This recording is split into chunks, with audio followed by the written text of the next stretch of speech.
Well, good evening. My name's Bruce Townsend. I'm a Canberra architect. I've been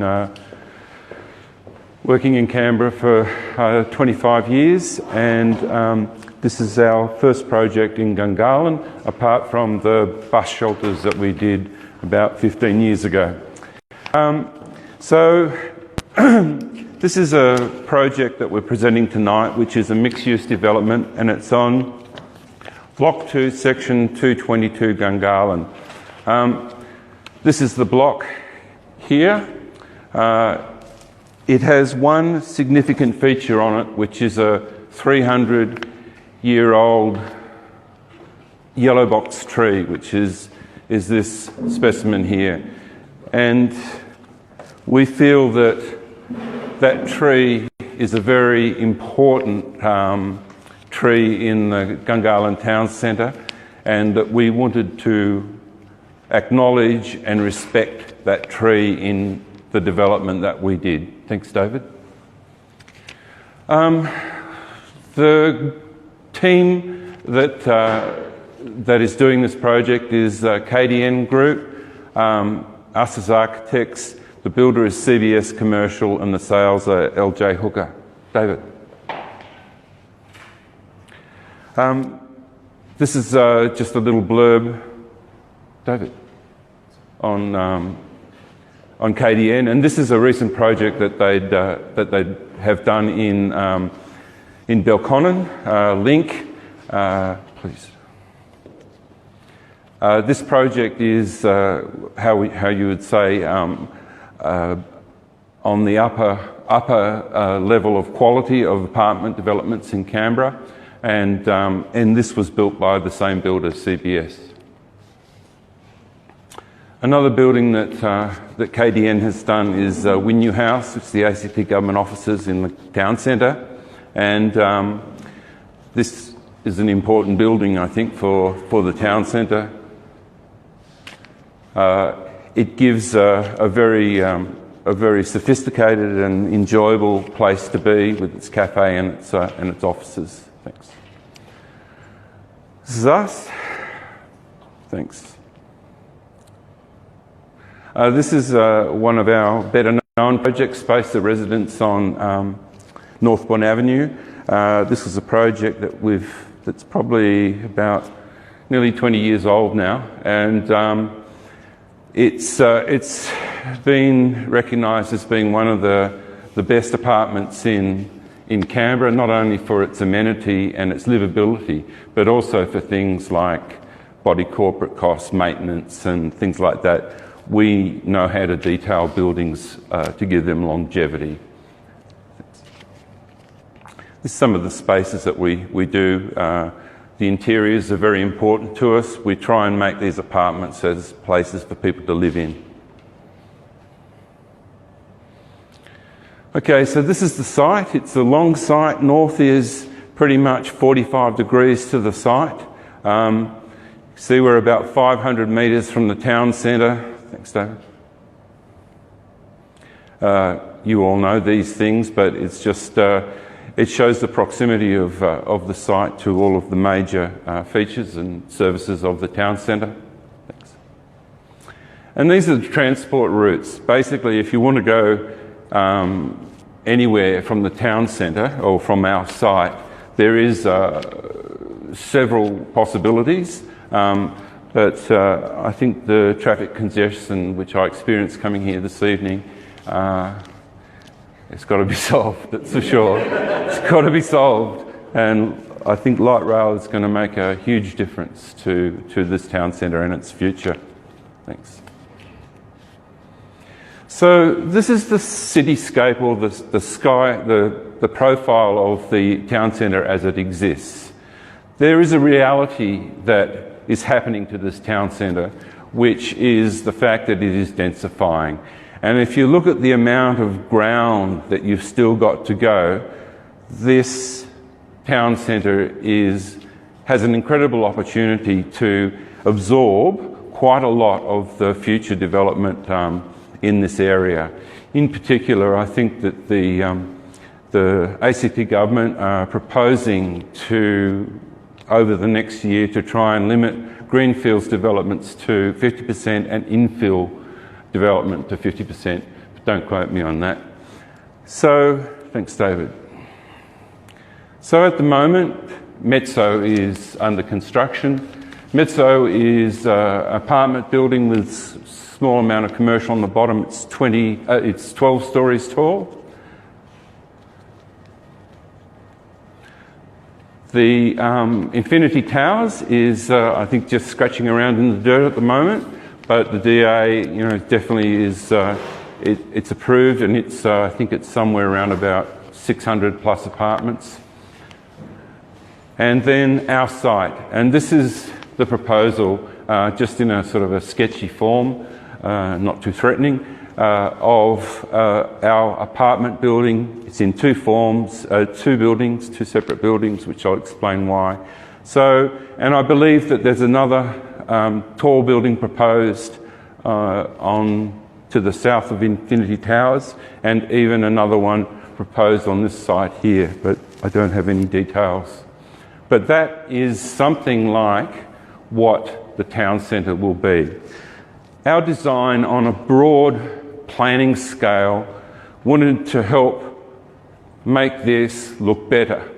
So we basically tried to balance the forms. These buildings are edge on and have a podium, ours are flat on, and so we're trying to get a sort of a dynamic balance to this entrance to the town centre. Thanks, Dave. I've got some design concepts that I want to talk about because, it's pretty unusual. This project has always been about trying to do what we did at Space, which was to bring to the another choice of living type to this town centre. Instead of just a developer-driven, mean apartment with one window, one sliding door to the whole apartment, we want to create really beautiful and efficient places for people to live in, homes within the town centre. And that's the future. That's the future that we have to strive for. So when I talk about this tree as being a significant design direction, it really was. It takes up almost a quarter of the site in the protection zone, so we set that up. Thanks, David. I'll just go through some of these diagrams as to how we developed the form. There was, in the territory plan, there was and the lease, there was a rule, I think, was it? A rule keeping the site to 23 metres. So we looked at that, but we understand that there's criteria that lets us look at pushing that boundary, and in particular, with the precedence of the other taller buildings around, I think the 23 metre height limit's gone. So working to that, we didn't want to take up the whole part of the site. So we divided that mass into two, and that allows for light, ventilation, circulation, and more space around the buildings. And then to achieve a scheme that was financially viable, we worked out what the minimum number of apartments was to put on there, and we've worked to that sort of height. We also had our pre-app with what are they called now? EPD. I still call them ACLA. EPD, they suggested that this building, which is T1 and T2, this building be no taller than the one opposite of Infinity Towers, which is 14 stories. So the idea was to really bring the footprint of the building down. Thanks, David. The other advantage of doing this by splitting them apart was we ended up getting better opportunities for solar gain to the apartments. We leave a permeability to the town centre from the prevailing winds. That might be a good thing sometimes, but generally, to have a wall of buildings along in front of the prevailing winds is not generally a good planning outcome. And then by splitting them up, we were able to give access of two roads to help dissipate the traffic, and also to keep all of the service spaces to the rear, sort of out of the shopfront streetscape. Now, this site has a 5-metre fall from the top to the bottom, and so what we wanted to do was to put some commercial activity on the bottom, and also, you know, all of the services that we need for the building. So we dedicated the ground floor to commercial development, and then with the other diagram there, we pulled in the commercial ground floor in all directions in order to create a pedestrian colonnade, because the verge on this block is very narrow, only about 1,500 wide, and the slope is rather steep. It's right on the minimum requirement of 1 in 20. So we have to work with that. So what we've tried to do is to make a more pedestrian-friendly response. Thanks, David. And then we talk about the embracing form. So what we did was we took the boxes, and then with T2, we carved out, and then we carved out T1 as well, and that is around the tree. So, thanks, Dave. So that's the sort of the generation of the form of the building. Thanks, David. And what it does is that it maximises the amount of north-facing apartments by just giving more length of facade. So we're able to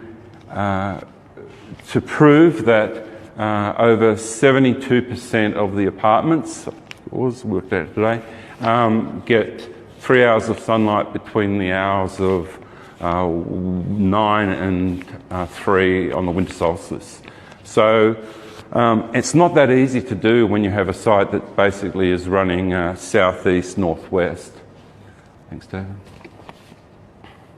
This is a sort of sketchy little plan to sort of show you, trying to be non-threatening, I suppose, but the idea is that there is commercial, there's two-way roads, this is Swain Street. It can only ever be one-way movement along that because of the traffic island. There's an existing pedestrian crossing.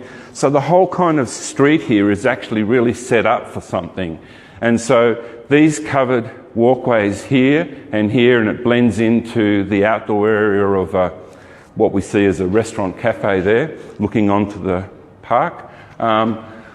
We see a really incredibly vibrant possibility for something up this end of the town centre, which offers real amenity to all of these apartments that are happening around here. Most of the other projects seem to have very little public interface because they either have a commercial tendency right on the block boundary, or else they have podium car parks up to 3 levels. We have 204 cars, I think it is, in 2 levels of basement and no podium. So there's a permeability of the site through the site.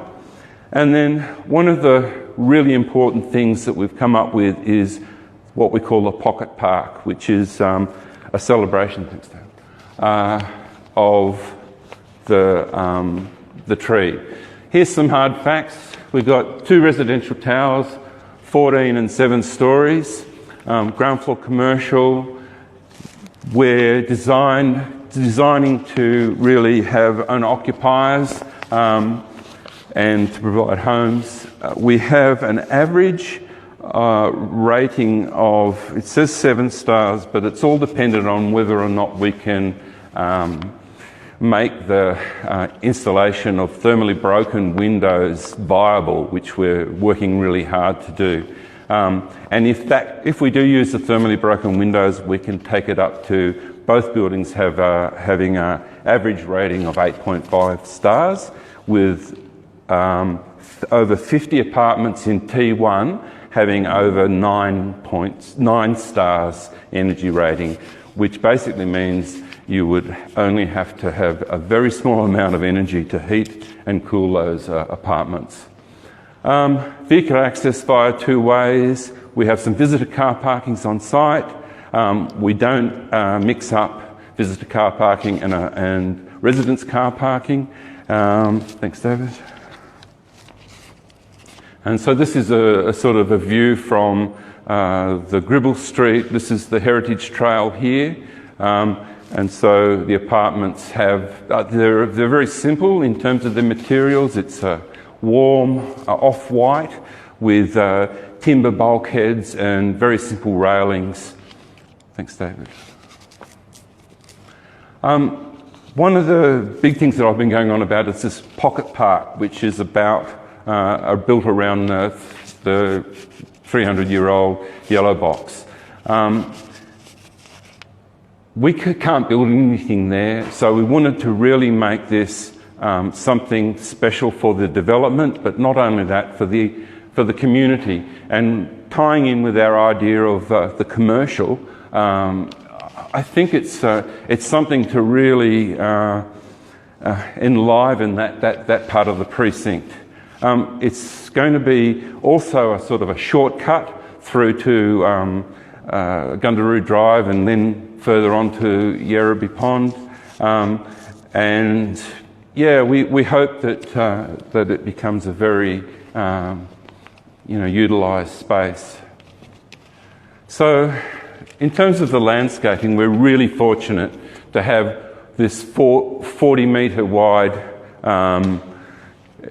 sort of buffer between us and the noise of the Gundaroo Drive. But it means that we have a very landscape outlook, and within the site we're using planters to sort of dot around greenery throughout the development.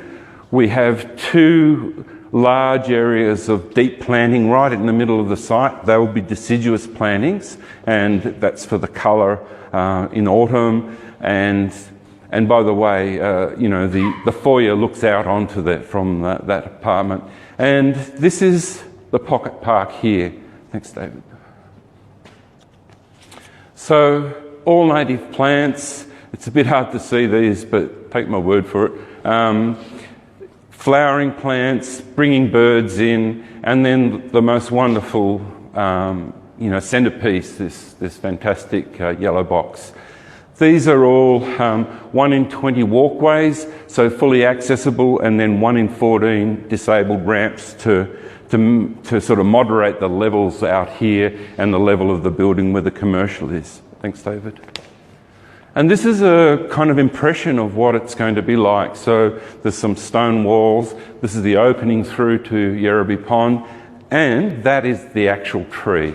So it's not, something that's been made up, and it was very difficult to get it done. And you can see here the activity I'm talking about underneath the colonnades. Thanks, David. Okay, some more facts. It's 145 apartments. One stage it was 180, but working with the KDN as the developers, we felt that that was squeezing too much on, and other people would put probably 300 apartments on this block. It's just about almost 5,000 square metres. We have almost half of our apartments are 2-bedroom apartments, and then this figure, 1 bedroom's normally 50 in the kind of the developer's formula. We've got 35% of them, and 19 are 3-bedrooms. So there's quite a few larger apartments, and they range from 55 to 233 square metres, with the whole of the 13th storey being quite high quality penthouses. There's 204 car parks. I've talked about these things here, but there's integrated solar shading by having deep recesses for balconies, and yeah, there's going to be a lot of light in them. Thanks, Dave. So this is the typical floor plan. So these are the 3 bedrooms in red. They're in T1, the tall one. 2 bedrooms are the kind of bluey, and the 1 bedrooms are these ones. There's no 3 bedrooms in T2, but you can see this is the north point. There's the winter sunrise heading out almost there. So it's 43 degrees off the site boundary. And so, this picks up all the morning sun and then afternoon sun, and similarly there. Thanks, David. And this is, these are all drawings that we've just taken out of our marketing documentation that we're developing now. And one thing that I always do is to try and explain, not only as a marketing tool, but also as a communication of trying to get people to understand what actually these apartments are about, especially when they're buying off the plan. So the red is storage. There's always storage. There's places to put things. There's places for art. The art walls. These blue arrows indicate the possibilities for natural cross-ventilation. And then there's outlook, Black Mountain, Mount Ainslie, Mount Majura, great views to Yerrabee, and morning sun coming in. So this is a 3-bedroom apartment, but the 3rd bedroom is a flexible room that opens out onto the living spaces here. So we're trying to make these apartment designs, and all of them have been marked up in this kind of way to communicate what actually we're doing. Also, there's a king-size bed in there, and there's room around to move around it, and queen-size beds in the other bedrooms. Thanks, David. So these are just some views that we've had worked up by a 3D artist. It looks actually a bit sort of browner than we'd like, but they kept telling us it was the morning sun, and it was kind of yellowy brown. But you can see here the development of the pocket park and the colonnaded areas underneath will be, I think, a great addition to this strip. And you can see the internal plannings there, which are obviously it's summer. So, thanks. And this is sort of standing in the middle of the Heritage Trail zone, and you can see how, we've got eucalyptus trees, and it's an Australian scene. It really is. And the wall that we're putting in is a stone wall, which is basically to try and avoid graffiti getting painted on them. In space, we put a large courtyard wall of stone like that, and no one's ever touched it. So I think it's not a bad way of doing it. Thanks. And I guess that's the kind of hero shot. The building is very articulated. It's very simple. It has lots of shadows. And one thing I haven't showed really is the fact that we have a series of roof peaks, which are really to try and give the building some sort of top when looked at from a distance. So it's almost like a hat, I suppose. But rather than just having a big rectangular plant room with a lift overrun sticking out like a sore thumb, we've integrated all of that stuff into a very clean roof line, sort of sawtooth roof, a bit like a factory, but they're also orientated to get good orientation for solar panels, which again we're really trying to put on. So, and I think that's about it. So we've got Peter van der Walt, who's our planner, is here to answer any questions, planning questions that you have. and also anything to do with traffic. I'm not going to jump in there. So thank you for your time. I hope that this project and our passion as a team can actually bring this building to fruition in the town centre, because like our advertising says, or will say, Gungahlin deserves a building like this. Thank you.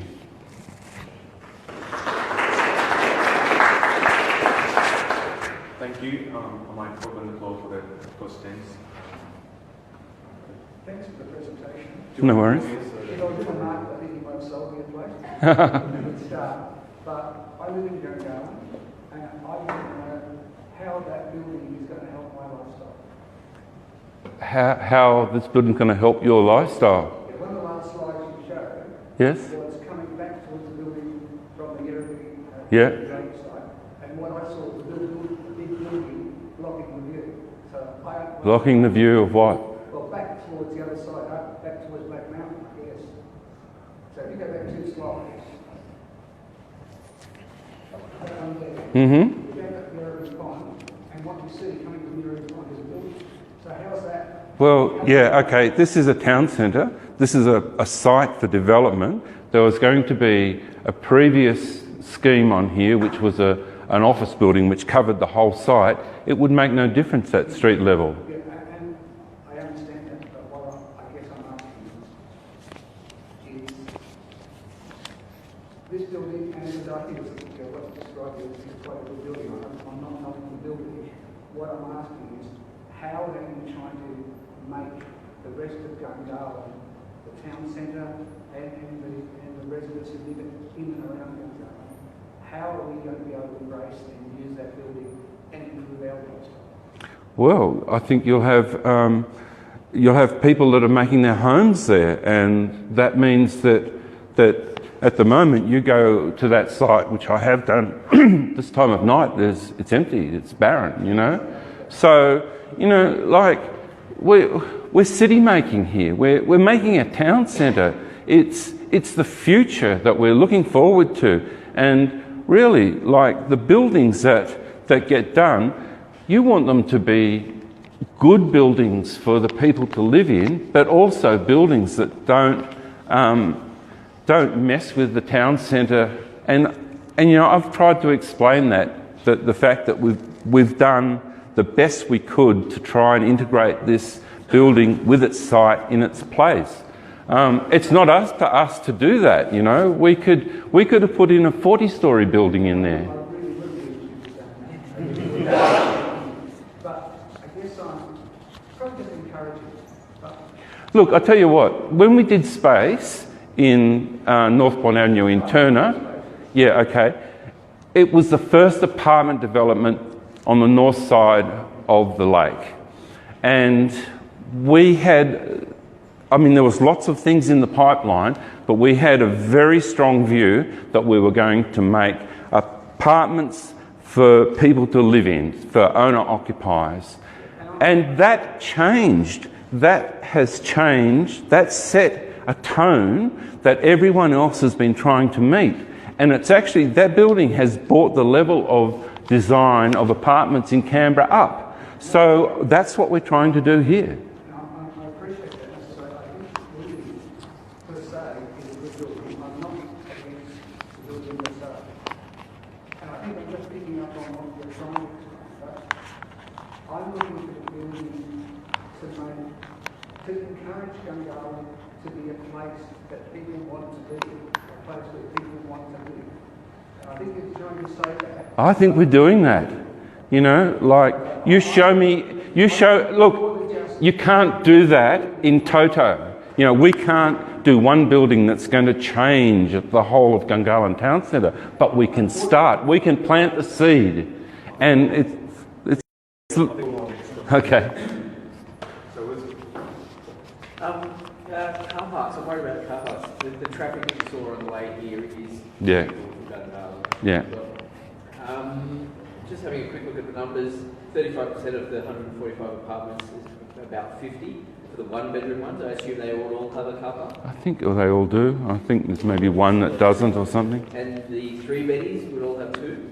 Yeah. Some of them have three. Some of them have three? Yeah. Then that doesn't leave many left for the two-beddies. It's not... 1.8 I think we've got. Probably down to 1.5. Right. Yeah. If you've got some of the three-beddies for three car parks, you're probably less than 1.5. Yeah. Do you think that one car park for a one-bedroom is reasonable, let alone those other?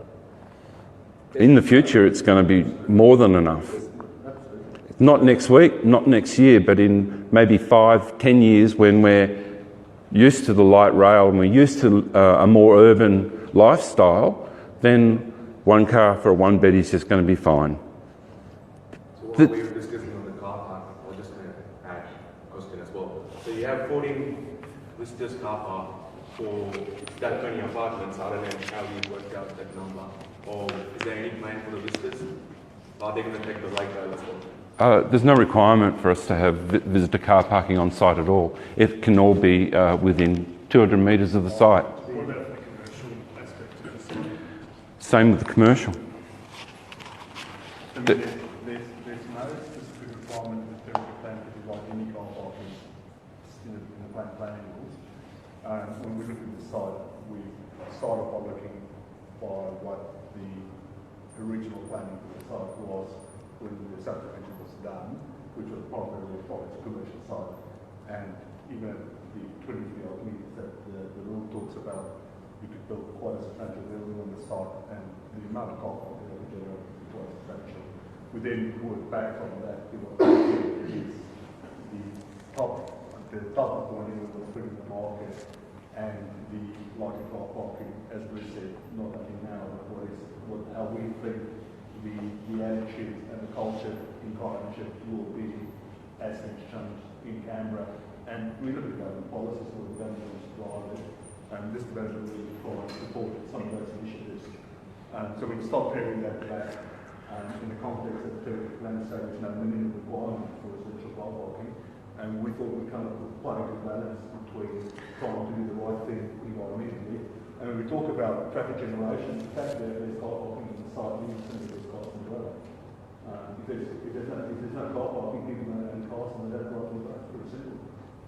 So you try and balance that out between providing car parking for vehicles to the levels that we think their ownership and the ownership characteristics will be in the future, and trying to be socially responsible by actually following the government policy in both car parking provision as well as our programs. Yeah, no, I think that most of us do understand that, for one, there is very low requirements for car parking, including none for visitors, none for commercial. There are actually requirements for residential car parking. Okay, sure. But it is the human solution. We are the ones living here with this and the cars that this will bring. And yes, I do subscribe to the notion that in the future we will have a lower rate of car ownership. I think we are a long way off getting below one per bedroom. Look, I mean... So just one last thing. Is there, would there be a change in plans if we get a Liberal government and there is no light rail? You'd have to ask the developer about that. Well, the Labor government said that we won't build a claim to build a rapid bus, so we're still going to get rapid transit from the Gungahlin city. So and ultimately the impact of that on the development. Yeah, sorry. With these apartments that are here, the other apartments that are nearby, there's a huge amount of apartments in that area. Across the road from there, there's the Urabi Park. And I really think it's a good opportunity for all of the developers, plus the government, to look at why aren't we, particularly now that we're working on Gungahlin Road, why aren't we looking at getting a decent walk over there that's got a bicycle path that actually extends the amenity from those apartments to the park? I mean, I've seen people trying to cross the road there and forget it. And that road is not going to get better, it's going to get damn sight worse. And I think it's something that all the developers should be working with, along with the government, and it should be done at the right time and bring it Yeah, but this building makes the first step towards that by having this relationship between here and that and this space towards. That's important. That's the first step. So having access through the site, through the pocket park, for other people over this side of the town centre, you know, I mean, I agree with you. I mean, that would be a wonderful opportunity. But if they're just coming through there to end up at the side of the road, they're Yeah, doing nothing. yeah, I know, but they're not going to put a bridge or a underpass. They're not going to do an underpass. They'll do a pedestrian overbridge to connect to Yerrabee Pond, but they're not going to do it if you just ask it. You know, if you can prove that people want to get across there, and that, you know, that there's a path worn through the grass there, then that's evidence. Yeah, but you developers, all of you, should be getting together and trying to work with government at this Why stage. should we? Why should we be working together? Because the question is... We're all in competition. And not just asked by one particular person is, what are the developers doing for the community? And what the developers can do for the community is to act on our behalf to push facilities and infrastructure that is, one, good for your development, but two, good for the community at large. Well, George, the managing director of the developer, perhaps would like to respond. But the point you raise is a really important one, because what it's essentially asking to do is to connect the town centre to its surrounding environments. And I mean, our limitations sort of pretty much, as you say, stop at our boundary, and then we do everything possible to actually start to infer that we should have a connection. But it's not within our power to actually provide the overpass or to actually upgrade the parks, the Yerrabee Ponds Park area. And it's a great idea.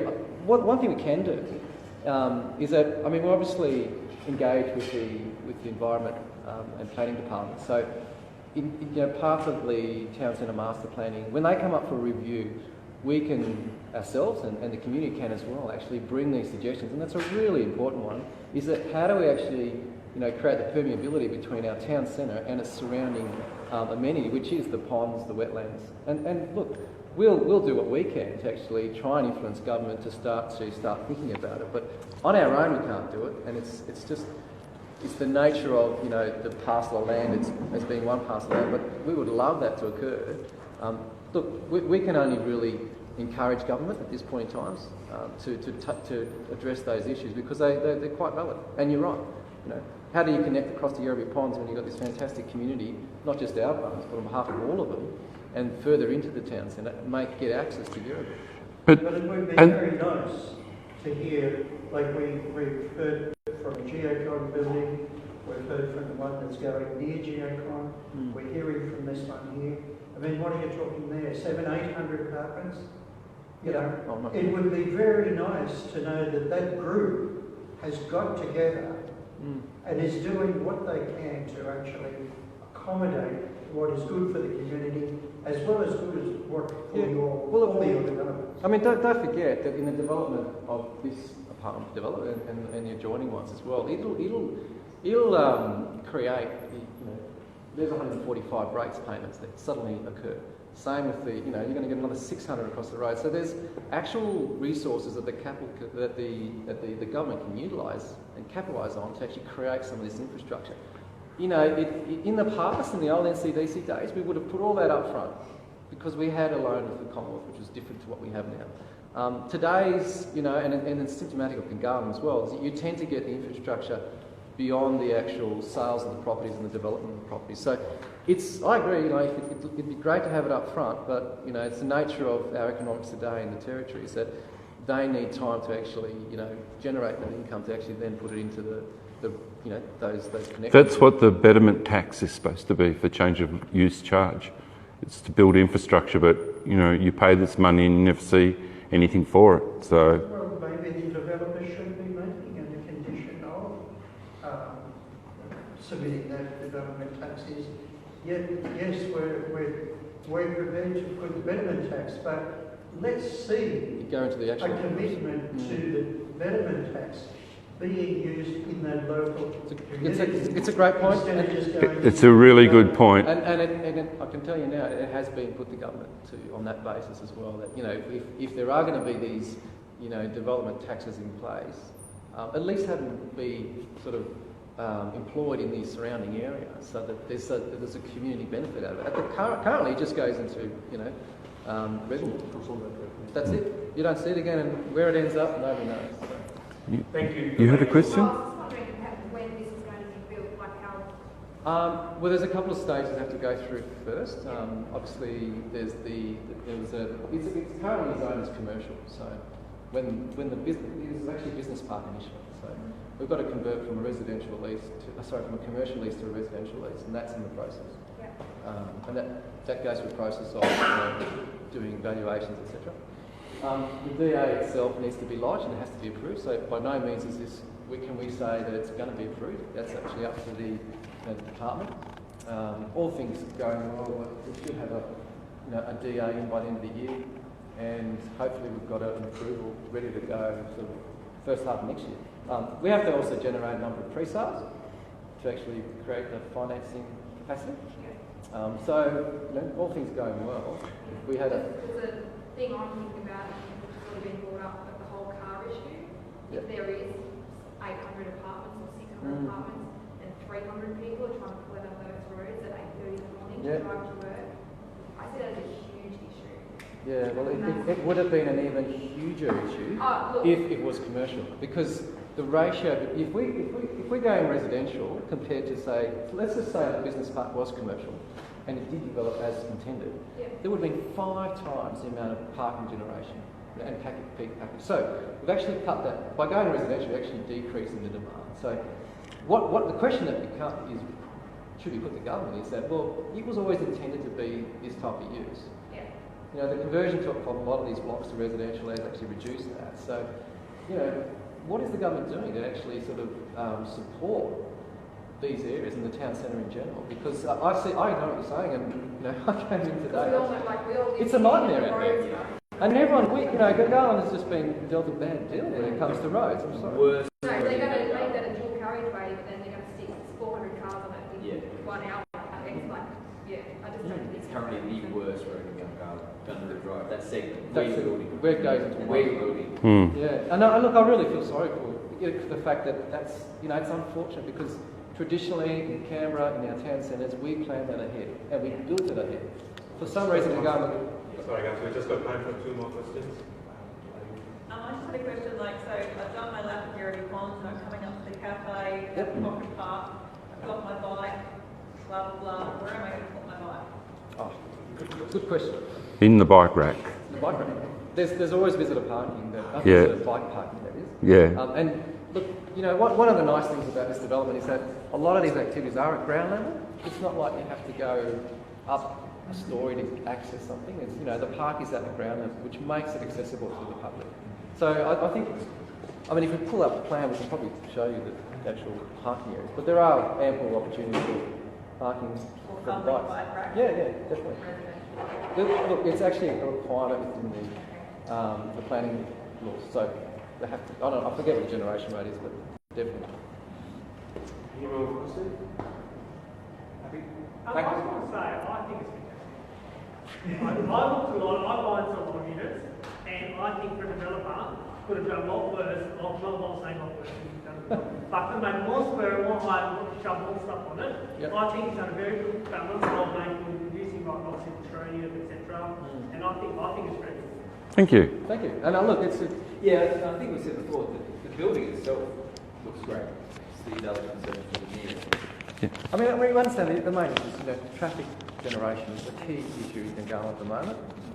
Let's not try and dismiss that. And that's an issue that, you know, it's a global issue.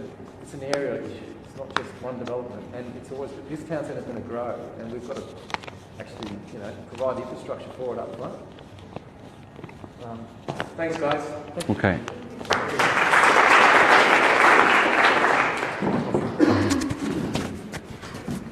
Listening to me swear in the car. What you think?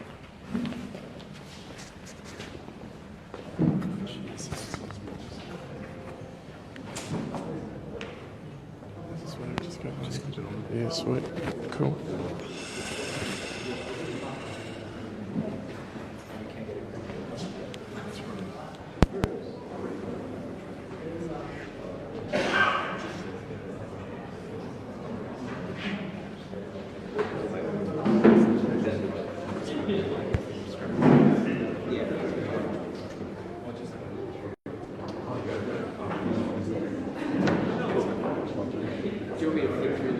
That'd be great. Thanks, David. Cheers. Appreciate it.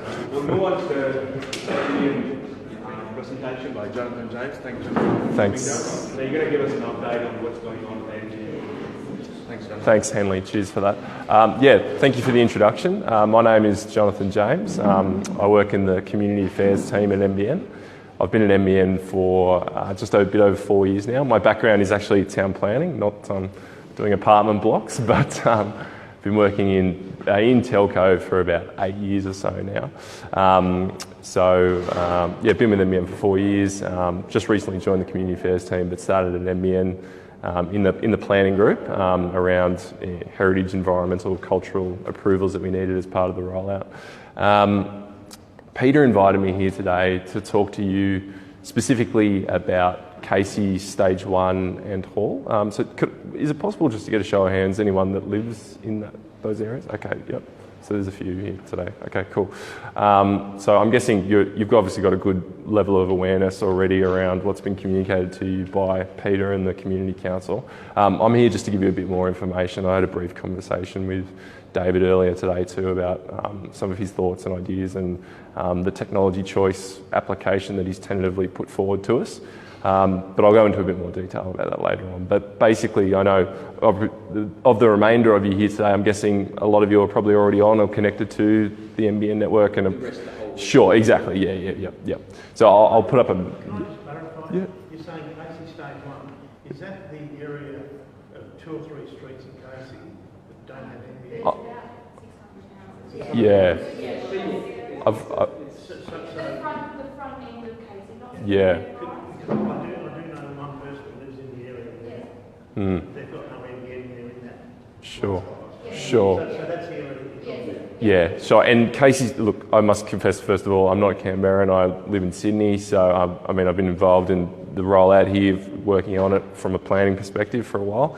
But I guess Casey Stage 1 is sort of the parlance that Peter was using. Obviously, Hall is included too in what I'm talking about here, but I do have a few maps as well later on, which we'll cycle through as well. Feel free as well too. Don't feel you have to wait till the end if you want to ask a question. Just shoot your hand up and I'll do my best. So, like I said, I'm guessing amongst this community, you probably have some of the highest awareness or understanding of the NBN and what the NBN is. So I do have a few slides on that. I won't go into as great a detail as I would perhaps to another audience, but we will cover off on that. I'll talk about the government's statement of expectations about the rollout of the NBN and how that used to happen since the change of government, so the change of policy and the rollout of what's called the MTM, the multi-technology mix. Then we'll get in specifically to the local area here, Casey Stage 1 and Hall. And then I'll talk specifically about what FTTN, fibre to the node infrastructure looks like and what network connectivity looks like on a fibre to the node network. Thanks. So NBN, who are we? Most people in this room probably know. We're a government business enterprise, much like Australia Post, and we've been tasked by the government with rolling out Australia's new landline phone and internet network. It's a wholesale-only network, so you don't order your plan through NBN, you order it through your retailer. We've got 2 shareholder ministers, and we're governed by the Department of Communications and Finance. Yep. So like I said before, following the last change of government, the government reissued an updated statement of expectations to us, which outlined a few points. One of which was all Australians, no matter where you live, no matter what technology type you're in, whether you're in a fixed line area, so we're in a town or an urban area, if you're in a rural area, so you're getting access to NBN fixed wireless or satellite, every Australian needs to be able to access minimum wholesale download speeds of up to 25 megabits per second. And that is consistent across all our technologies. Also too, what they said is 90% of premises within a fixed line serving area, so the Gungahlin area, need to have access to wholesale download speeds of up to 50 megabits per second. If we go to the next slide, this just sort of goes into a bit of detail about what the MTM looks like in terms of the transition away from fibre to the premise to, yeah? Yeah. Yeah. Yeah. Yes, yeah. No, so that is the minimum, but I mean in terms of, that's the network capacity in terms of, from a wholesale speed in terms of what we on-sell to the retailer. So there's we as the infrastructure provider on-sell to the retailer, who is, you might be Telstra, it might be Optus, it might be whomever. So we build it to a point, and then they purchase what's called CVC, or capacity onto the backhaul infrastructure network. So 25 megabits is our minimum to there. Your service, depending on which retailer you're with, depending on a number of factors, what kind of laptop you're using, what kind of phone technology, what kind of modem, router, could vary depending upon that. Yeah. So Telstra's definition of the minimum spec for Yep. bandwidth speeds is 128 k. On ADSL or? Broadband. So Yep. access to very fast broadband. So that's a range of technology. Yep. Broadband is ADSL, Yep. ADSL 2+, VDSL, Mm-hmm. and NBN. So if I join up with Telstra and they can give me 129 kilobits per second, I've got very fast broadband at affordable prices. Sorry, that's Telstra's definition. If they take your 25 megabits that you want to sell them and take it down to 128 kilobytes per second. Well, no, that would be intentionally shaping the service to give you a lesser speed. Yeah. So that's not really shaping it, that's contention on a couple of ones at the moment. So that's the issue that we've got at the moment. We've got ADSL 2. Sure. And the last NBN meeting we had here, I spoke to people from Telstra and said, yeah, we'll look into it. And the answer that I got back was, the minimum spec broadband is 128k. And if you get that's good. yeah. I disagree with that. So Sorry. I guess that's the technology difference, right? So copper has a But limit, and optical technologies don't have a limit at the moment. Only for what transceivers are driving it. So sure. we can run And multi-terabit over optical fibre today. yep, absolutely, sure. So Not in 20 years to come. yep. So under the NBN fibre to the premise model, for a residential plan, the retailers are only selling plans up to 100 megabits per second down at the moment. As you said, the upgrade path in the future is they can up that, but at the moment, if you're in a residential area and you want to get a residential plan, you can get a plan up to 100 down. You can order a plan up to 100 down in an FTTN area. It is dependent upon a number of factors, primarily your distance from the cabinet. So that is a factor. So like going back to that point about the 90% of premises being able to get access to 50 within a fixed line area, that is a fact under the statement of expectation that we have to deliver. So if I was to compare that, so 100 you can get up to at the moment on fibre to the premise.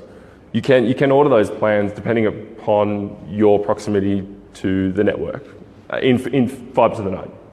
How do you know how far away the node is? Sure. So for Casey Stage 1 and Hall, NBN's design delivery partner has gone through and chosen those locations. So we don't publish that information. We go through a consultation and notification process with the ACT government around placement of that infrastructure. We actually don't have to do that under the Telco Act, but we do that to try and keep good relations with governments and councils. You wouldn't know specifically, like there's no website you can go onto and say, where's my node? But you can tell because we site them in proximity to those Telstra pillars, which are those cylindrical torpedo shape. I'll have a picture of them in a couple of slides' time.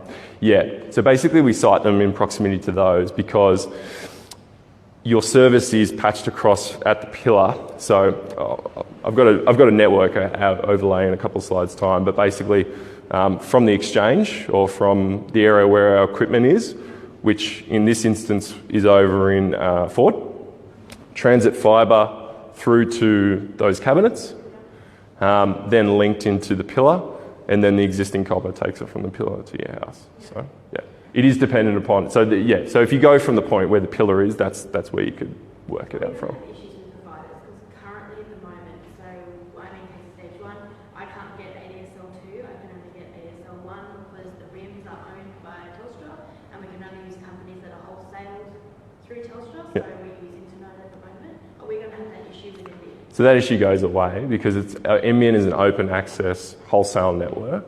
So anyone who we sell to can on-sell a service. So that's a point that I guess a commercial decision that Telstra made around their infrastructure and who on-sells to them. We as a open access network wouldn't do that. In terms of ADSL2, as well as issues around ports in the exchange, that issue essentially goes away as well too with the capacity in the cabinets. And I'll get into some details, some specs on the cabinets later on about how many premises can be served off them. We'll let you go through this one. No worries, that's fine. That's fine. No, I understand, absolutely. Some of it is covered later on, so I'm kind of jumping ahead, but you know. From what I can gather, you're about to tell us that we're getting fibre to the node. That, absolutely, no, sure, I can. So my first, well, let's not go through the slides. First question is, why is it that we were originally told that we would be put in as fibre to the premise with Nichols? Nichols is being done and gone. You could have done us at the same time. Casey Stage 2 has it because it had the Transat fibres, right? Casey Stage 1 is sitting on POTS cabling, right? If I am not within 100 metres of our node, then our download and upload speeds along copper are going to be ridiculous. The person across the road from me has got NBN at 85 megabits per second. Their upload is 25 or something like that. I run a photography business, which I'm trying to do something bigger next year with someone else.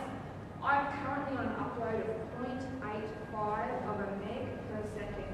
How on earth am I supposed to run my business when I'm going to be uploading multiple huge amounts of data through photos when I'm sitting on copper cabling? Sure. It cannot, and 600 houses are being left behind because I'm getting run around from NBN telling me, I've asked the same question over and over, they've given me 8 different answers in 8 different ways. I've got a response from Malcolm Turnbull in there to Miss Andrew Lee. I find this ridiculous. Why were we left off? And I don't want someone to beat around the bush and say, oh, whatever, change of government. It wasn't a change of government because before the change of government happened, we were told it would be done with Nichols. It has nothing to do with the change of government. Is it to do with the fact it's old copper cabling and it's going to cost too much to replace it or to do fibre to the premise? Apparently, this fibre to the node is actually costing more than the fibre to the premise. I don't have facts in front of me, but that's what I've been told. So why is it that our 600 homes have been left off? And why are we being disadvantaged? You might go, oh yeah, but you're going to get 25 megabytes per second. You're devaluing my house because someone across the corner has got faster internet speeds and I've got 3 kids at school. I have no doubt in the next 5 to 10 years they're going to have to submit assignments and everything, and then when uni comes, on the internet. We are going to be a lower speed than the people across the street. So you said you worked for a high-speed for 8 years. No, I said I worked in telco for 8 years. Yeah. So unfortunately, he's a network engineer. Yeah, absolutely. Yeah. So I'm sorry, I'm not a network engineer, so I put that out there. The data data rates. Yeah, absolutely. Exploded, and the amount of data that's traversing the internet is crazy. Absolutely. Absolutely. You can't run a photography business on 128K. You know. No one. I can literally set Sure. an upload of my, I can So- wait a day, either way, I'll sit there and just let it upload for a day because it's Sure. absolutely ridiculous. Yeah, sure. So, sorry, there's a lot of points there. So, I can't remember. I can't. No, that's fine. No. That's fine. That's fine. That's totally fine. And I'm not here to. Yeah. So, one of your points was someone to talk honestly to about. So, Peter got me here to talk to you guys about this. So, I'm here to talk as openly and honestly as I'm more than happy to do that. And where I don't have the specific answers, I'm happy to come back to you. I'll give you my card. That's fine. So the first point I would say is, yeah, it will be an improvement upon what you've got now. Our CEO acknowledges himself too that he's an engineer.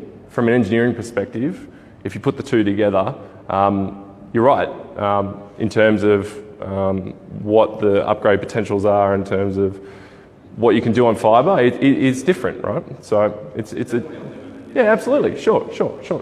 And no one's disputing that. So why do this is like a multi-billion-dollar project, right, to give Australia Yep. access to the best. Yep. So. That we can, the best Yep. communications Yep. that we can.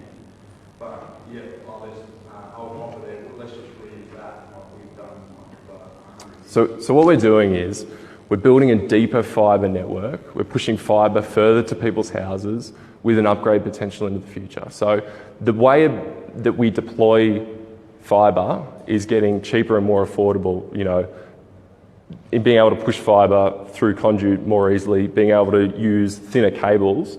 That technology is improving all the time. So what under the government statement of expectation is to roll it out as quickly and efficiently and as cost effectively as possible to the most amount of premises as quickly as possible with an upgrade path in the future. So the whole point of the MTM is to utilise existing networks wherever possible. So that is, we build out from an exchange, we push a fibre cable to a cabinet, and then the copper takes it from there to your house or business. That's not to say in the future that we can't go to what's called the distribution point, which takes it to a multi-port in a pit in your driveway, and 4 premises are served off that. There's an upgrade path there we've taken it from here to there, and we can take it from there to there in the future, or even to the premise. Absolutely, yeah, it's. Because at the moment we're being told that we can't have it unless we pay for it. So, okay, yeah. Sure. So the other thing too, just going back a step, the situation here, because could we just go forward a couple of slides? I think just we'll talk about it in terms of, keep going. Yeah, okay. So just to your point, sir, and we'll get into the next slide. This is one of the most NBN connected communities in the country in terms of, correct me if I'm wrong here, the Gungahlin Community Council area covers basically the area in here intersected by the 2 highways. Okay. So I can see where you're coming from in terms of it's a contrast in terms of those purple areas, which are, this is a cut off the NBN website that I took last night, so you can go on there and you're familiar with this, David. That's the rollout map. You can punch in your address, check your status. All those purple areas, and you can see a brown area there, that means in construction. All those purple areas are ready for service that are on fibre to the premise, either through the rollout of fibre to the premise under the previous model, or they're new developments, which all new developments up to a certain threshold are being fibred, whether they're an apartment building or greenfields estate. Fibre to the premise. the premise. Yeah, exactly. Yeah. So, Long Creek and Taylor Yep. and Crosby, who are brand new suburbs Correct. that nobody lives yet, have fibre to the premise. But Well, they will be consistently built out in that manner. So do you have a question here about why GCC governments Yep. Sorry, there's got a lot of points I was getting through. No, absolutely. And please remind me because there's a bit of overload there. So why Casey Stage 1? So Me talking honestly to you? Yes. Yep, absolutely. Okay, so this whole area, the majority of it is built out from the exchange in Crace. So in NBN it's referred to as Crace. So there's 10 modules, what we call SAMs, serving area modules, which are served off the exchange in Crace. You have 3 modules as well, which are served off, which I said in Ford, the exchange in Ford. I believe it's actually, our equipment's actually in the Transact building in Ford. But there's 3 serving area modules which are tagged as BON, Bonner. So they're here and here. So Casey, these areas in here in Casey Stage 1 is actually not served from the Crace Exchange, whereas all these areas were and were built out under the previous model. And these areas here, I think that area there was very early on, was built, and as he said, some of these are new development stages and under the new developments policy, and some are upgrades to the Transact network. Purely and simply, it's because that area, once the change of government happened, every sort of thing coming through the pipeline, there was literally a case of anything past that point, from that date, moves to the multi-technology mix, to fibre to node. Now, I understand... Yeah, so Nichols, you're right, Nichols. Nichols is the last area of Crace, from the Crace Exchange, which got switched on. So, to your point about we were promised fibre to the premise, I'm not sure in terms of what communications were said to you from different people or wherever. But An NBN representative at a Gungahlin Community Council president had said, yeah, we've got a But- little group from someone from there, from a representative from the NBN that said, yeah, we'll go and do the job properly. And I guess, so my question is, all the new suburbs, they're rolling fibre to the premise. which is the same Australia-wide. Yep. So my question is that Casey Stage 1 doesn't have NBN yet. Correct. So effectively, we have a greenfield site. So it No. seems to me like, there's the plots cabling there at the moment, so we can do that. It just seems to me like, a few slides back you had at the least cost the taxpayer money. Well, it seems like, we don't have the money to do it right, but we've got enough money to do it twice. You're going to come back and upgrade it later. There's no... That's what's happening across Australia. That's the nature of the rollout, building it to a point, and then the copper, the existing network, takes it to your premise. So are you suggesting that Casey Stage 1 was never part of a fibre to the premises plan? Is that what you're saying? Well, if you go right back, Yeah. 93% or thereabouts of Australia, in terms of urban and town areas, was designated as fibre to the premise under the previous rollout model. So Casey Stage 1 included in that 93? well, everywhere it was. Yeah, everywhere. Yeah. So under the change, as I said, when we moved to, and I've worked and I started in 2012, so I've worked across both. When the statement of expectation changed in April 2014, and anything which was through to a point, anything after that changed, the delivery model changed. So Nichols, which is quite rightly said, was the last area of the Crace FSA, fixed service area, to go online. That work was already in the pipeline in terms of, had already been designated, design contracts allocated, fixed already to... Casey is fed from Ford. Correct. Yeah. Which, So, Springbank, which is Casey Stage 2, which is the purple bit above. Yep. Okay, so the top section there is fed from where? They're Transact lines. Where are they fed from? These ones here? Yes. So my understanding is, without going into too much detail about these areas here, from Ford, as are these areas here. Okay, so if they're fed from Ford, and you can see the little blocks to the left, so that's the top of Ashton and Calvert Street, which have it. In here? Those Yep. ones. So they are bordering along that section. If we're both fed from Ford, why is that Casey Stage 1 not done? because, so these are different stages. Is stage 1 isn't 2, 3, 4? I know the stage 1 and 2. Yeah. So I don't know the history in terms of were these done as part of the new development policy in terms of when they were being built. Like how old is that area? Is that 5 years old? Yeah. So I'm guessing, I don't know the answer definitively, but I'm guessing it would have been built as fibre to the premise because it would have been captured as part of the new developments program, whereas this area here would have already been built when NBN, the rollout commenced. So what you're saying is they lost the lottery about the cut-off date when Cobra and Fight. So what I'm saying is there's communities all around Australia where, and it's, I totally get it, it's a contrast here in Gungahlin because you've got, as I said, the most... Sure, absolutely, yep. So there's 9 modules in Queanbeyan, 9 service area modules. Jerrabombra, south of Edwin Land Parkway, exactly the same thing. So 8 of the 9 service modules in Queanbeyan are fibre to the premise. It's literally anything past that date going through the pipeline changes across. So they're in the same situation.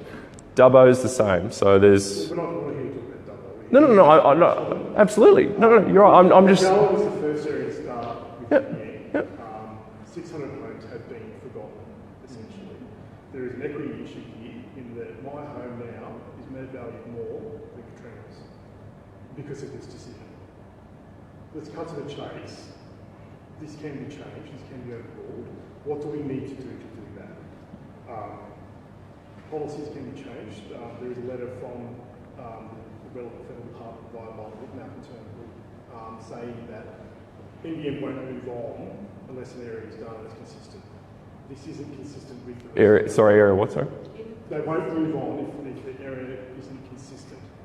Okay, this isn't consistent. There are 600 homes out of 26,000 that do not have fibre. But it's the same... If you're talking about the broader Canberra region, everyone else is... We're talking about a pocket and...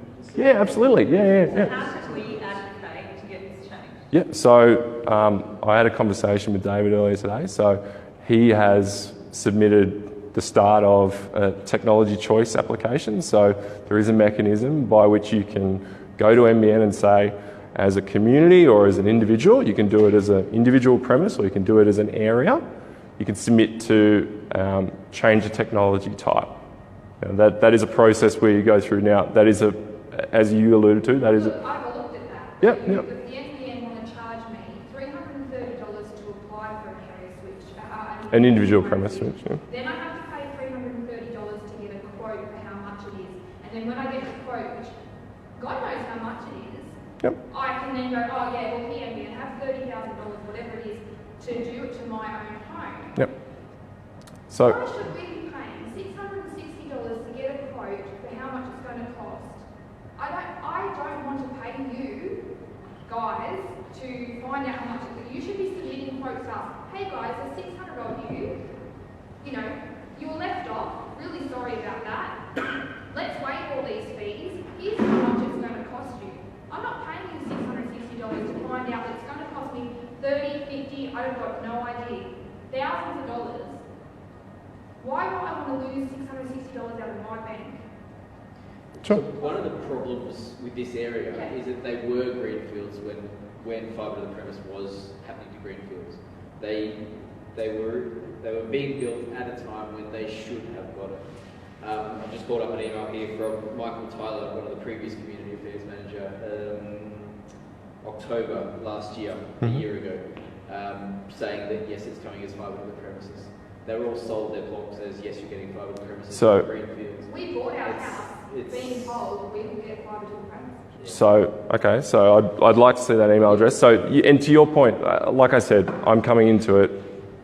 Obviously, there's been a lot. No, it's fine. It's fine. I've been emailing people and just getting the same runaround. Look, you're not offending me. I know it's not about me. Yeah. No, I'd be keen to see that. Absolutely. Because just the points that are just the point. Sorry. Just the points about you were promised fibre to the premise. I want to delve into that and see the veracity. Look, I don't doubt you at all. I just want to qualify that, and I can take that back to the business, right? About this is what was communicated If to. there Right? is some, So, some concrete evidence of that communication, is that something that would help? not necessarily. I'm just I'm just trying to establish it. Yeah. So look, Peter asked me to come in tonight to talk to you about what the plan is. Yeah. So, like I said, just going back a step, the area has been designed for fibre to the node, right? And indicatively in the construction timeframe schedule, it's due to commence going to build before the year's end, and it would likely go ready for service around the middle of next year. That's just me being honest with you about in terms of what the plan is. There is a mechanism, as we've talked about, to go through about a technology change, right? As you can either do that as an individual or as an area. Now, I'm getting the sense that there's an appetite to progress it as an area basis. So David has obviously made the interim start of that. Again, that's not my area, but I'm more than happy to act as an intermediary between the community council, yourself, and the members of the community council about what that means and what that looks like. So you don't have to take it up as an individual. You can, absolutely. It sounds like, though, from a broader community perspective, and I know there's probably people listening in and there's other people that can't make it tonight who are in the same situation. You talk to your neighbours. Just going back to, in terms of why it was done, that's me being honest with you in terms of everything. And I'll just go back to if you go back to the next slide, actually, the next slide, sorry. This is the area we're talking about here. So, of course, Hall, but this is the area in Casey, so I'm guessing you live in one of those streets there. Yeah. Not putting this up to like rub it in your face or anything. I'm just trying to, you're just trying to, yeah. So with that suburb there, a Kinley side coming in that purple bit between Hall and So I think there's like one or two rural properties here at the moment. Yeah, yep. That's just the transit cable running out. So, yep. But in terms of me, I've spoken to the project manager who's based in the ACT in terms of he gets, what's coming through the pipeline for him. That's what, in the conversation I had with him yesterday and today, he said that's simply, in terms of what happened here, that's the case. Everything else for Crace and Bonner, so the broader Gungahlin area, had already gone through the NBN works process, contracts awarded, and I take your point too that Nichols, although it's only recently gone ready for service, and so even though the government statement of expectation changed in April 2014, and it's only gone ready for service, I'm not sure, in the last couple of months. Why then do you two not fibre to the premise? That's Nichols had already essentially progressed to a point where contracts awarded, designs progressing, fibre to the premise. Yeah. So I'm a little bit, I don't understand this bit either with Casey stage 2, like Springbank, a bit above the purple. Just go back a slide. This bit. There? Yeah. Yep. So look, I mean, those homes are a very similar age to our home as well. So, I just don't understand why this section was left off. It's either one of two things. But why was stage 1 and stage 2 put together separately? Like, why Stage 2 was done by lenders, whereas the rest of it was done by other developers. So it is unfortunately a victim of timing and circumstance for you guys. And same with the timing of the election and so on and so forth. I think that what we're really asking for is for you as community representatives to go back to NBN, point this out and say this is should be our situation. People in NBN know about this, and they know about, I'm not bringing up other examples, but they know about Queanbeyan, they know about Dubbo and Newcastle and Wollongong. It's area in Canberra to yep. be wider. Yep. And to be honest, it just smacks of that this area was for development, to be honest. Is what, sorry? It just looks like the area was, that area was for caution for whatever reason. That's what it looks like. Nichols suburbs get put through together as a whole suburb, like Nichols went It- as a whole suburb. yeah, You it- don't get like Casey, it's separated too. It doesn't, in terms of rollouts on a suburb basis, it doesn't work that way because telco networks are built around a number of factors, but one is access to existing infrastructure. And so these areas here, they either were a new development, so when I say new development, everywhere there's a new development, right? So they were either part of the NBN new developments policy when, as the suburb or that area community was being built, fibre to the premise was progressively rolled out to those premises, or it was an upgrade to the Transact network. Yeah. So you're at the moment, and forgive me because I'm not from Canberra as well too, but at the moment, you can only get ADSL on those areas. You can't get Transact fibre. That's correct, isn't it? Yeah, exactly. Yeah. So just going back to the point about fibre to the node, you will see a dramatic improvement from ADSL too. And in terms of, I guess, the point I was making before about upgrade paths in the future, what I would also say too is we're doing a lot of work around technology testing around what we can do with pushing speeds through that last piece of copper. I don't know if you've read about G.fast and XG.fast, you're probably familiar with it. Again, that involves, pushing the fibre closer but running over potentially a 100 or 200 metre copper run, quite high speeds of data. And we're going through the testing process. We've working with Ericsson and industry partners around progressing that. So technology is always changing and adapting all the time. The point I would make is the NBN rollout, it's not a static rollout. Like, people get a solution now, which they'll be using, but the nature of technology is it's always changing and upgrading, and you can do things more cheaply and cost effectively. That's not to say that that's your solution forever and a day. That's what I was saying before, like it is in the pipeline and eventually will come Yeah, back so- and go, hey, all you guys sitting on copper, you can now have from the node, you can now have the optic fibre. Because,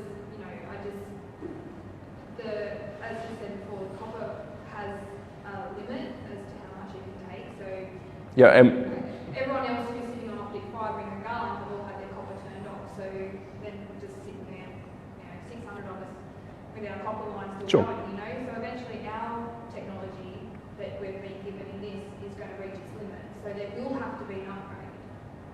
But all you're telling us at the moment in my emails from NBN are you have to pay for an upgrade. So that's all I'm hearing. At the moment, absolutely, yeah. That is at the moment. If you want fibre to the premise, and if you're in a fibre to the node area, that's the process to go through. What I'm saying is into the future, and if you look at our corporate plan, it talks about, and it's not like so specified in terms of we're going to do this in this time frame, and but it talks about upgrade paths from fibre to the node to what is the next thing, be it, well, the thing we're talking about now is fibre to the curb, which I talked about before, which is as the ability to roll out fibre becomes cheaper and easier and more cost effective, being able to go from the cabinet to the curb, to the driveway, and then you've got a shorter copper run. So will NBN consider that for this development? Would it? Will NBN consider fibre to the curb for Casey Stage 1 as a complement? Look, I couldn't comment on that right now. One sec. Our progress for progressing fibre to the curb, we recently made a release about that.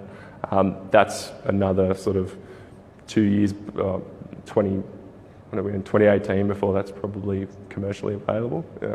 So you said that management is aware of this. So No. I'm just saying within NBN, instances like these, people are aware of that. And This is an example. Queanbeyan is an example. We're asking that you take this back to your higher-ups and explain to them how passionate. Yeah, sure, absolutely. No, they're aware of the passion. They're aware of the passion. And Peter, Peter obviously has been talking to Michael about it previously. People are aware of it, but I certainly will take it back. Well, Yep. I think there needs to be some kind of formal response come back after this meeting. Yep. With some options rather than just saying. Sure. But when the upgrade, so we're already talking about a new technology which is fall to the curve, and there's a bit of a common theme, right? It's like getting rid of the copper. That's our whole thing. We've got that chance. So, like I was just going back to a point I said before too about the purpose of the NBN.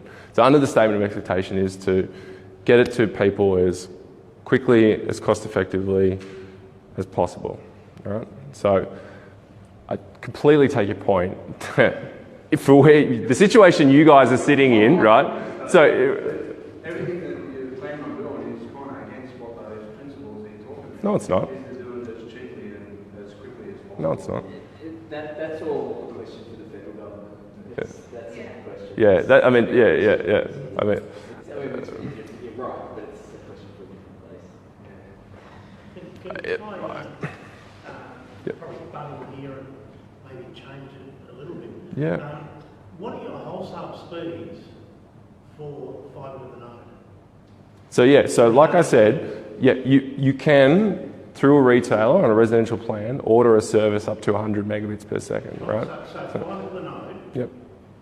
people on that can order 100/50, 140, yeah, yep, 140 yep, NBN Yep. connection. yep. Now, because the last part of it's copper, Mm-hmm. and depending on the length of the copper, they might get 80/20 or something like that. What is the minimum that would be classed as not suitable for the download upload speed for 140 connection? So we were talking about Telstra before with ADSL Sure. 2, and if you've got over a kilo, what is it, 1,000 kilobytes, they class that as acceptable. But with NBN, which has got fibre going to the node Mm-hmm. and a shorter length of copper, is there a minimum speed that is classed as acceptable? In other words, 5 megabits per second. Sure. So what I would say too is just to qualify, people in fibre to the node areas can order a 140 service. Like I said too, that is dependent upon your proximity to the cabinet. So when you ring up to place your order, the retailer will have information there in front of them around network capacity and your position within the network. And what they shouldn't be doing is, in the first instance, selling you a plan where you won't be able to attain those speeds. Exactly, yeah. So, the question is... look, I don't know specifically what the answer to that is. What I would just defer back to saying is the minimum wholesale speeds which we are required to provide to our retailers, us selling, so they're our customers, so we sell to them, is 25. If we're selling them a 100 package, that's our expectation that we would provide that wholesale speed. So that's 25.5? 25.5 or whatever package we're selling. There is a portion there too, which is the retailer's responsibility from the point of interconnect out. So we build from the exchange through the premise. Yeah. So my point of asking that question is if the copper is not acceptable and suitable, and So- understand it, instead of running another new bit of copper wire through there, would they run fibre? No. So if the process is, if all things being perfect, and we go through and you can't get those minimum download speeds as is mandated under the statement of expectation, and it's an issue with the copper, then NBN needs to remediate that, if it's specifically an issue with the copper. So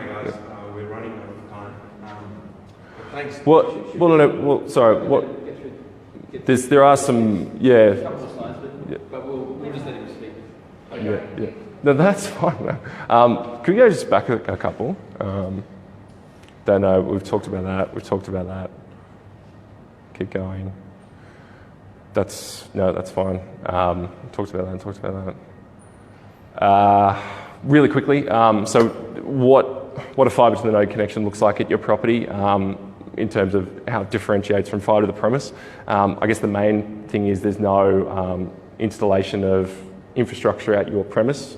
The only thing you need to do is get a modem and plug it into your existing wall socket.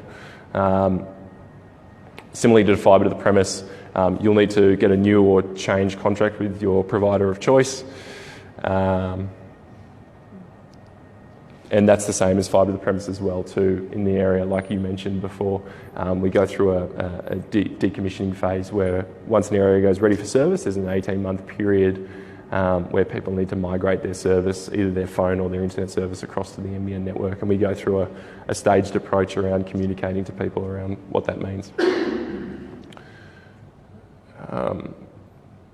You could probably get up and talk to this slide, but and apologies, it's not very well represented because of the projector. This is fibre to the basement or fibre to the building, which is the same sort of principle.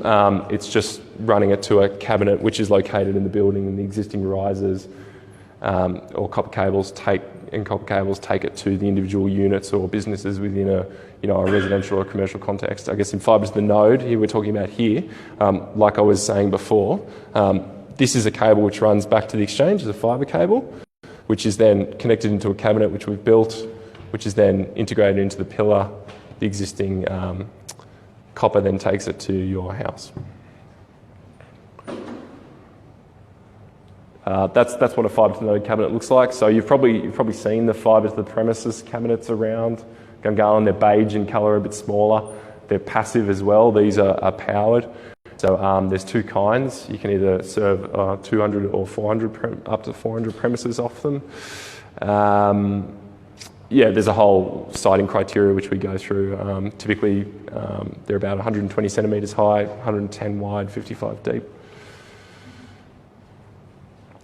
These are compact sealed devices, CSDs, sometimes called micronodes. Basically, they're a solution if there's houses within that footprint which don't meet the sufficient distances, so they're further away from the node and we need to service them. We'll do it often with a solution like this where we can serve up to about 48 premises off. So those might be outer-lying houses, which we'll push that out to. And that's what the pillars look like. So to your point about where will we know where the nodes will be located, basically they're smack bang next to where those are. That's just some literature talking about copper disconnection. It sounds like everyone's very well involved with that. And again, everyone probably knows how to do that, so there's no point. Yeah, so in talking to the construction team, the design's been progressed, and it's likely that construction will commence before the end of this calendar year, with it going ready for service around the middle of next calendar year, so probably around June, July next year. Yeah. Yeah, sure. Apologies to my press colleagues. I've got in, and I keep losing my phone. It just cuts out all the time. Who do I contact? Your retailer, absolutely. They say to me, it's Telstra say contact NBN. Contact NBN say contact Telstra. I keep going. Yeah. What's that simple message? Who's your retailer? Telstra. Telstra, right. Okay.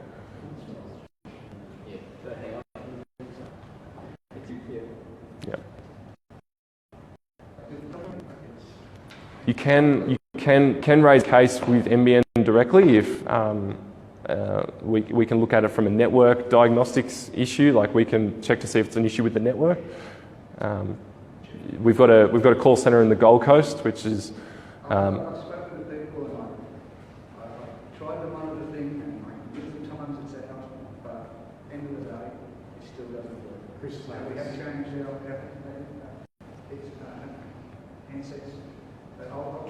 Chris Taylor's your local Telstra countrywide manager. I can give you his details and you can contact him directly. Yeah, John, Chris- can you also provide those links and stuff, send us an email so we can post on the Facebook and Links? for those, the case if there's someone want to launch the complaint and those kind of things.